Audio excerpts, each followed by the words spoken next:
The Iran deal isn't the only nuclear negotiation on the president's plate these days. South Korean media reporting that landmark summit between President Trump and Kim Jong-un is set to take place in Singapore next month. And while Pyongyang has stated a willingness to end their nuclear program as a precursor to that meeting, verifying disarmament is a different story altogether. The North Koreans have notoriously lied about their weapons program for decades and forbidden inspectors from entering the country. So, can the man who wrote the art of the deal figure out the art of the inspection? Or are we about to sign an agreement with more holes than Kim Jong-un's beloved Swiss cheese? And it is quite good. Let me bring in my swashbuckling Monday Man panel. He's the host of You're Welcome and author of Dear Reader. He knows a thing or two about North Korea. Michael Malice is here, along with comedian Joe DeVito. And a partner at Freethink Media and host of the Fifth Column podcast, Camille Foster, in his house. Welcome, everyone. Great to see you. Wonderful to see you. Lots of heavy topics to discuss, and since you are our resident North Korea expert, let's talk about this a little bit, because it seems like the president and South Korea have made some stunning headway with North Korea. What should the United States be asking for, and should they be dubious of North Korea's desire to denuclearize? Well, of course they should be dubious, but something that's very, very interesting about this event is that if it's taking place in Singapore, and if Kim Jong-un is looking to liberalize, that would be the model, because Singapore was effectively an authoritarian capitalist state under Lee Kuan Yew for decades. They have, the death penalty for drug dealers. They don't have really democracy. It's very limited. So if that's the model he's going to follow, as you're going to have McDonald's in Pyongyang, things like that, that's a very interesting approach, because the standard of living in Singapore, of course, is very high, but it's also completely controlled in many ways by the government, to the point where my friend recently moved to Singapore, and it's so sterile, they have buskers who are paid by the government to perform to give a semblance of humanity to the island. So this would be a kind of parallel universe version of North Korea. Can you see Matt Welch there? I certainly can. Let's get him on the first flight. Yeah, truly. I want to ask you one more thing before I move on and get your gentleman's opinion, because Michael's the only person I know who's been to North Korea. Moynihan. Well, Moynihan, come on. He hasn't been on the show for like 2 years. He doesn't count. So let's talk a little bit about human rights in labor camps. Yes. Don't you think it's imperative that we seek inspection of those as well? I don't need inspections per se, but again, Pakistan has nuclear weapons. No one seems to care about them. I'm always far more concerned about the human rights, the fact that it uses 25 million slaves. However, the White House has explicitly said they'll bring up human rights abuses. South Korea said they're going to bring up the kidnapping of Japanese citizens. And this is obviously an issue that Trump cares very much about. If you look at the State of the Union, when he had that refugee who had, with the crutch, he's been talking about this for a long time. This has been a bee in his bonnet, and I'm very hopeful that this would be one of the things that Kim Jong-un is willing to give up. All right, so let's talk about Kim Jong-un a little bit, because the president has been taking a few victory laps himself, and there have been many Republicans in Congress who have nominated him for Nobel Peace Prize, 18 of them, and it's sort of putting Kim Jong-un on the defensive. And he's going, hey, man, we're not doing this. We're not coming to the table because of your dumb sanctions. We're doing this because we want to do it. Well, and we're winning. As someone, I have not been to North Korea. I have been to Koreatown on 33rd Street. Close second. It's as close as I've come. I think we should get that Nobel Prize ready, because what we're seeing is that Trump is the rude, crude, obnoxious hero that the world needs, because we found the previous negotiating strategy of not having them change anything and giving them a ton of stuff. It doesn't work. And I just was reading that the North Koreans have changed their time by 30 minutes to match the way it is in South Korea. Trump is bending the laws of time. Do you understand what he's doing? He's got a Trump daylight saving. So if he can move North and South Korea into the same time, maybe if he pulls this off, he can move Iran out of the 7th century. No, it's the Trumpuum. So let's talk a little bit about where we go from here, because just a couple months ago, there were a lot of people, especially hysterical leftists, who were saying that the president's Twitter bombast was taking us to the precipice of World War III. A lot of intense saber rattling. Look, I think it's worthwhile to take a look at the Iran situation and then look at the North Korea situation. And the reality is that it is almost certainly going to be a hell of a lot more complicated to figure out whether or not North Korea is complying with various things that we've asked for them to do mountains. with respect to nuclear weapons and nuclear de-armament. I think the other aspect of this is what the Chinese are interested in. Do the Chinese actually want a normalization of relations between the North and South? They don't. If they did, they would not be appeasing North Korea for decades. Am I wrong about that?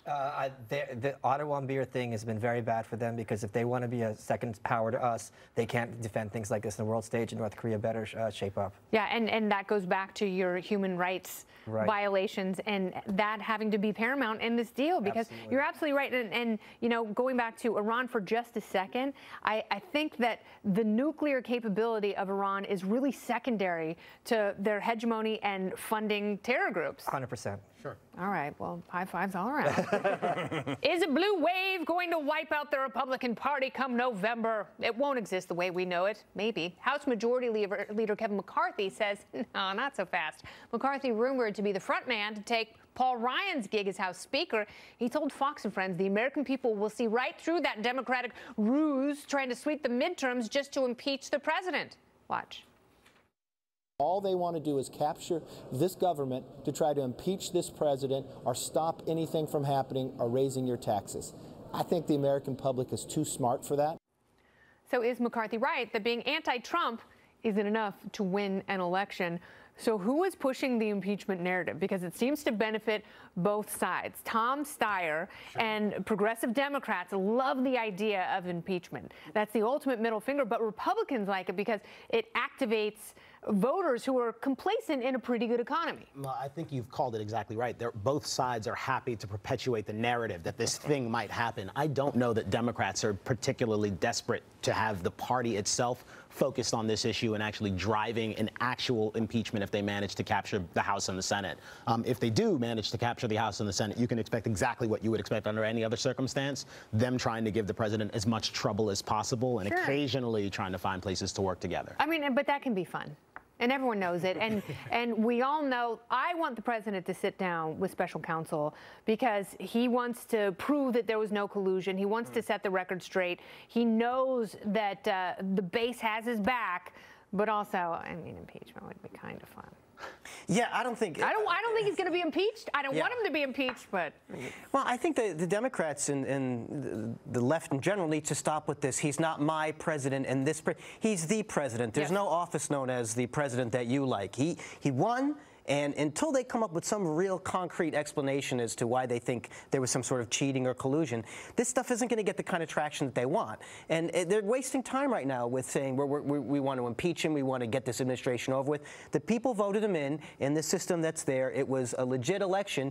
Deal with it and spend your energy trying to come up with a more palatable alternative than Hillary Clinton. What's better, having a lot of people vote because they're highly emotionalized on either side, or having people so complacent that they don't vote at all? I like a lot of people voting because that's showing the warfare and that's showing that our country, which needs to be split up, we're reaching that point.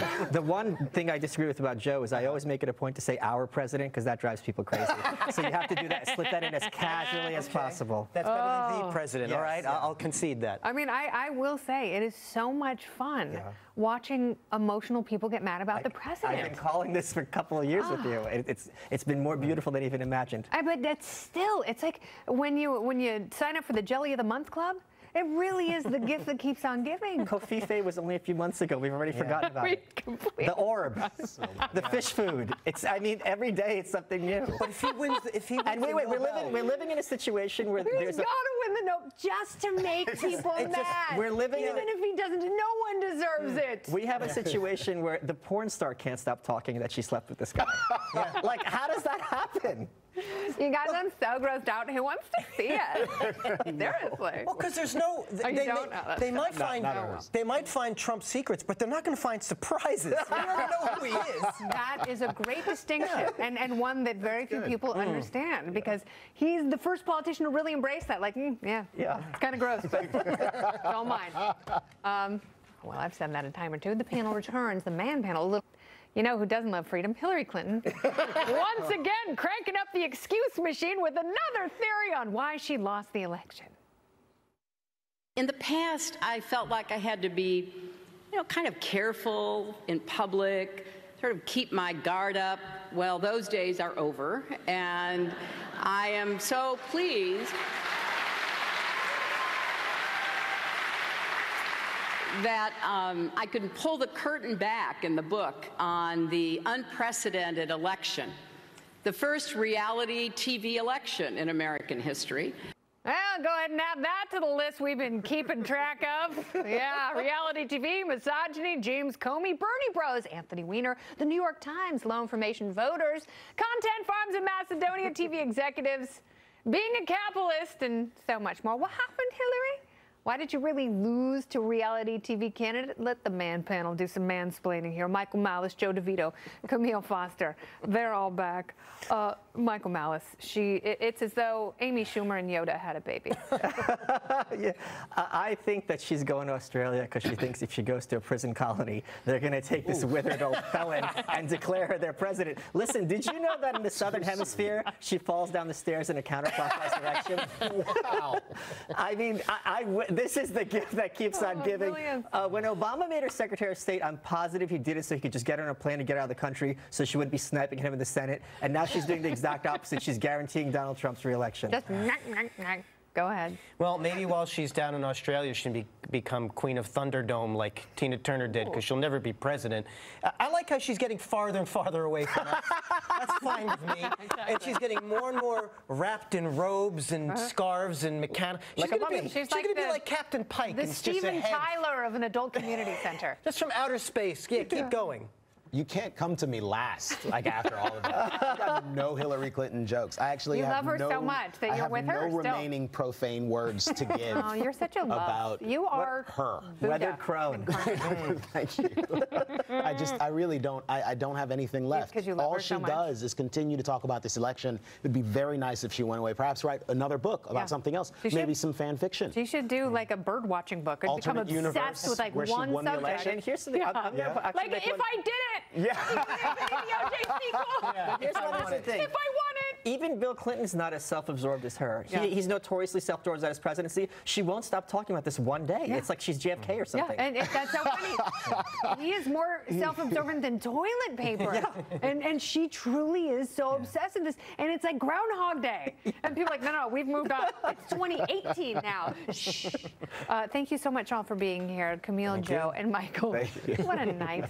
Let it go on and continue forever. Coming up, there are 3 Senate primary races tomorrow night. All eyes, of course, on West Virginia, the candidate there who claims to be Trumpier than Trump. Ned Ryan and Jammu Green are here, and they will discuss the last-minute campaign led by the president to stop dead shark eyes. There he is.